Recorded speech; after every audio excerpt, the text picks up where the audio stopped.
Hi everyone, my name is Dr. Aarushi Bhandar. I got my PhD in sociology from Stony Brook University in May 2020. It is also where I met my husband, so grad school, highly recommend on my end. You're probably wondering why I have this weird green screen virtual background situation going on.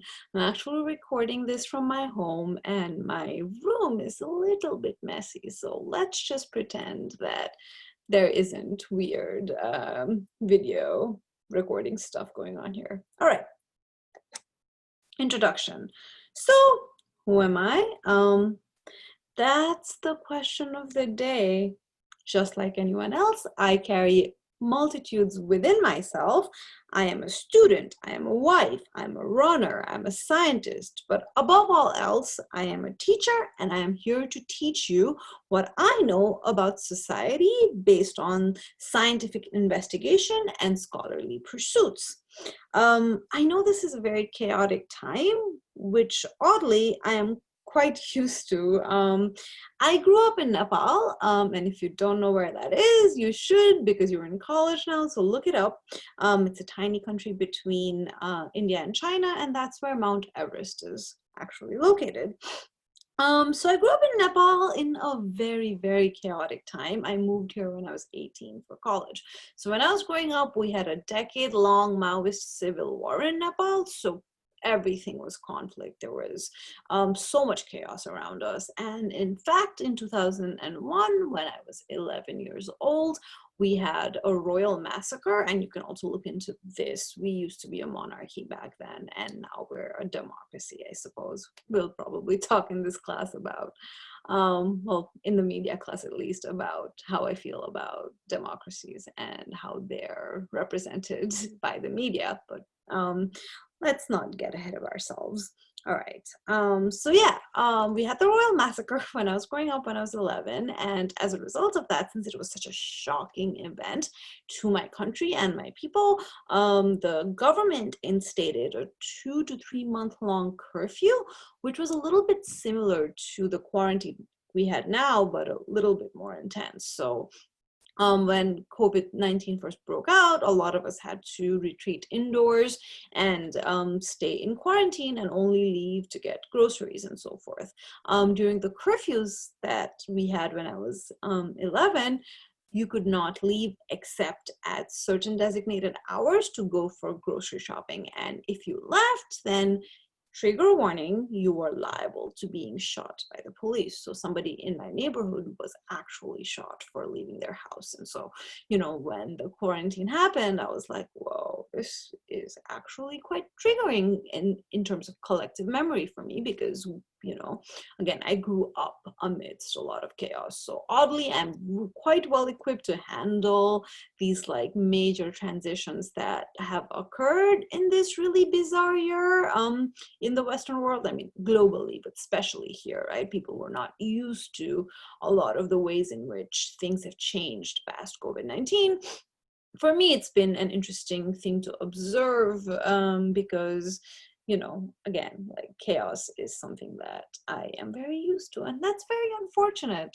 Truly, I mean, it's not a good thing, but it's helpful for you in that I am very committed to teaching and learning during chaotic periods because that is what I had to do growing up because I was primed to be a scholar from a young age, and I dealt with a lot of this chaos and built resilience by focusing on my own education and learning because when the world doesn't make sense and the world is terrifying, it's much easier to retreat inwards and expand our own understanding of the world itself. And so I really encourage you to pursue that route, especially as you are in college. And I'm here to help you do that. I'm here to help you build resilience through learning. I'm here to help you learn, and learning in itself is a form of collective resilience. So let's do that together this semester. Let's build collective resilience by learning about society, even though society feels scary and confusing, right? So what else did I have here? Well, if you're in stats, we won't be doing so much of the learning about societal structures. will focus mostly on understanding the patterns within society using numbers. And that's also very helpful in terms of learning, right? When possible, I will try to bring in examples and stats that relate to COVID-19, if I can get any sort of data related to that. But mostly, you know, sociology is the scientific study of human society. And we're going to have a different video talking about this. But I just wanted to say, when I'm introducing myself, that I take my role as a sociologist quite literally. I am a scientist of society, and my job is to teach you how to look at society in a more scientific way. And in the process of doing that, we can contribute to society, right? We can find out what is true. Truth with a capital T is something I like to talk about a lot.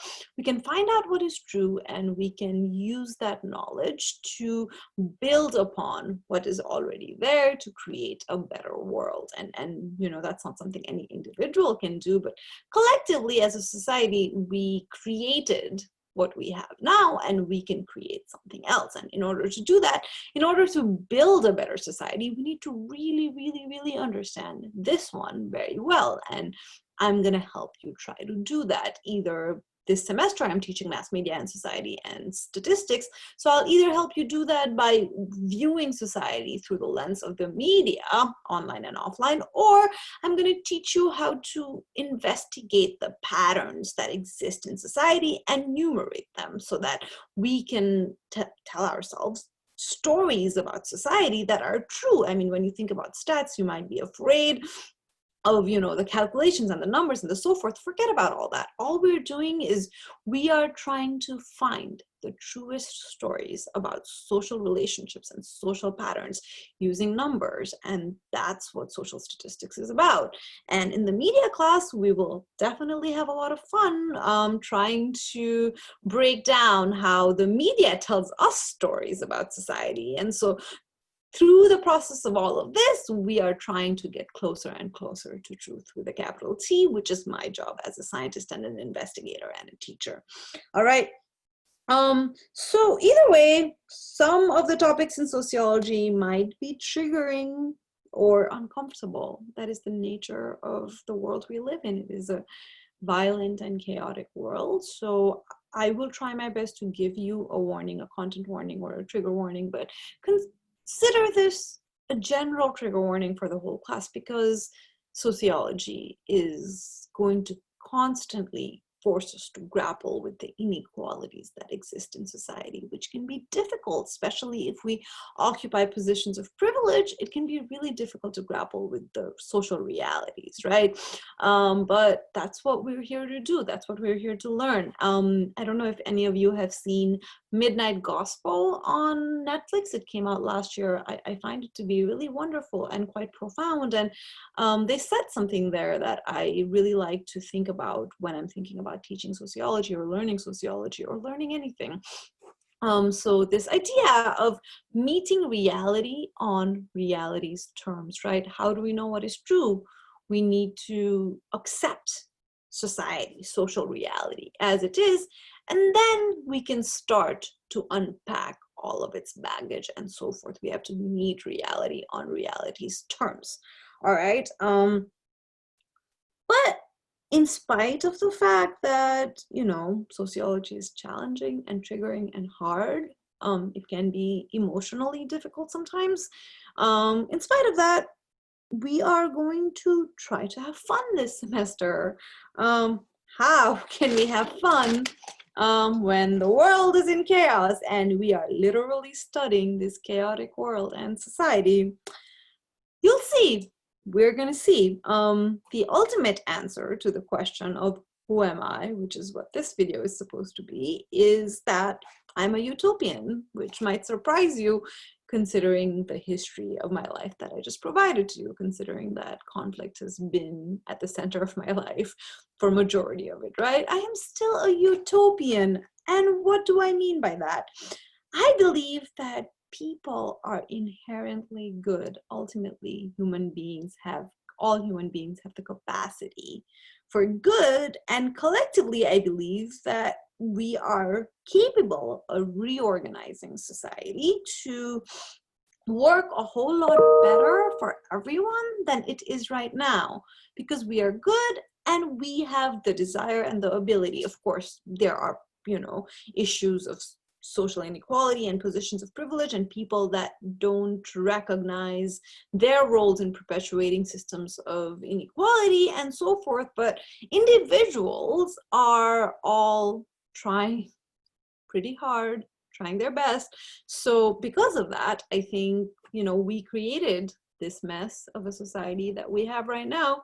We can uncreate it, as more and more people start seeing the truth about society, more and more people will be willing to bring it closer to a better place. And that's just how I feel, right? This is not empirical knowledge by any means. It's simply I'm telling you who I am. I'm a person that genuinely believes that we can collectively as a society create something like a utopia one day, maybe in my lifetime.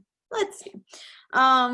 So yeah, we will, we'll talk about how society can be better and how we can make it better, especially in the media class. We'll start by designing our own version of internet culture that is closer to a utopian one than what exists right now. And that's practice for learning to collectively reorganize society, right? So in general, I hope to pass on some of my utopian energy to at least some of you this semester, and I hope that you will find what you learn to be valuable, not just for the course, but for your role as a member of society at large. So let's get started. I hope we will have some fun together and learn a lot this semester. Thank you.